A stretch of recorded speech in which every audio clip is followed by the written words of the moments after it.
So in a context now where Europe is in crisis and where Europeans, particularly the French, are terrified about the future, the rise of China, more so than the Germans actually.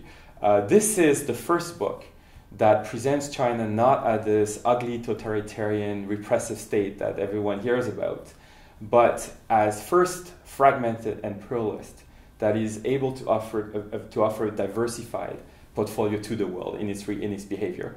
And second, as actually a partner that's able to engage in a social way and in a collaborative way in processes like G20 or biodiversity. And the book documents in some of the chapters that, for example, China has been more willing to work with Europe on the regulation of genetically modified food than Canada or the US.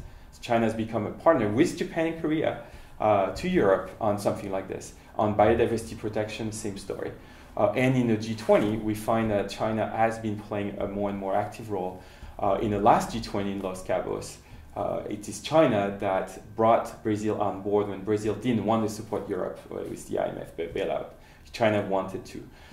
So that kind of behavior of China is not known in Europe. This is the first book that brings that and shows this in a pluralistic way. So it came actually as a surprise. It was not totally planned.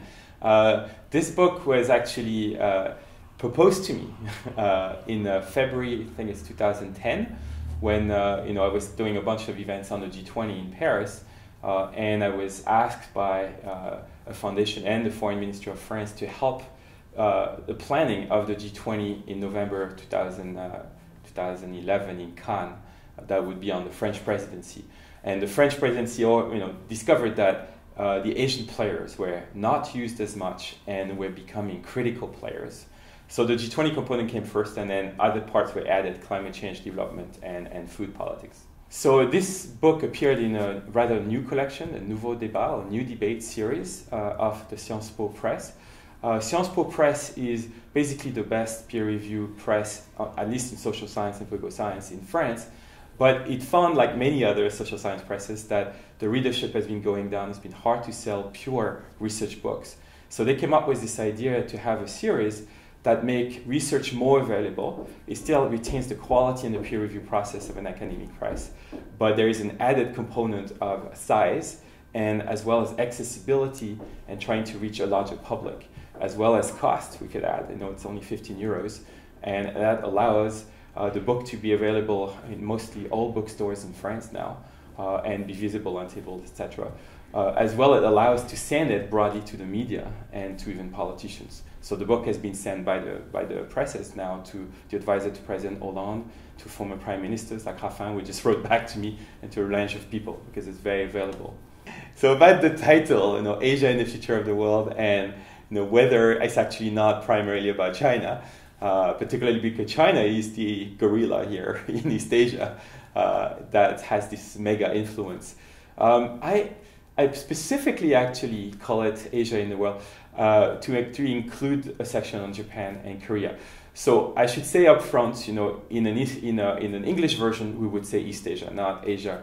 In French, it's harder to say East Asia. It looks too technical. But although I speak a little bit about India, Indonesia, and Australia in the beginning, the book is primarily about China, Korea, and Japan. But it's important to bring Japan and Korea into that story. Even though China has the biggest power and influence as we move forward, Japan has more know-how and is more plugged in the global networks. Japan is now playing under its hand and under its power, punching below the weight than what it should do, and the G20 particularly, but it has immense capability and endowment to do more. And in fact, if it could work better with China, it could bring a lot to China in this process. And Korea is the wonderful mediator in the process. Again, very entrepreneurial, very smart, and very plugged in global governance. I would dare to say that Korea does more than Japan at the moment. Will China ever have real soft power like the US has had? Will China be able to influence people beyond just pure economic and political power? Here the book explores that question quite far, in fact, by pointing out that first we have all these ideas about China as a totalitarian unified state, etc.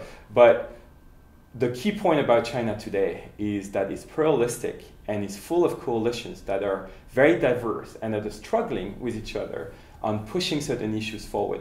Those coalitions now include NGOs that are very, very active in certain areas, but not all, and are getting more autonomy in areas that are not politically sensitive, beginning with the environment. You find also entrepreneurs, say in the environment, that are more even active and autonomous than in the US or Canada. So you have more innovation today going on in climate change technology on sun or wind in China than in many countries. And these coalitions involve as well academic entrepreneurs that are more and more socialized, and some come here to IAR, in fact, as visiting scholars. They come back, they have great influence in pushing and hauling in that process. It's an open process of pushing and hauling that we have now in policymaking of China. So we could be surprised.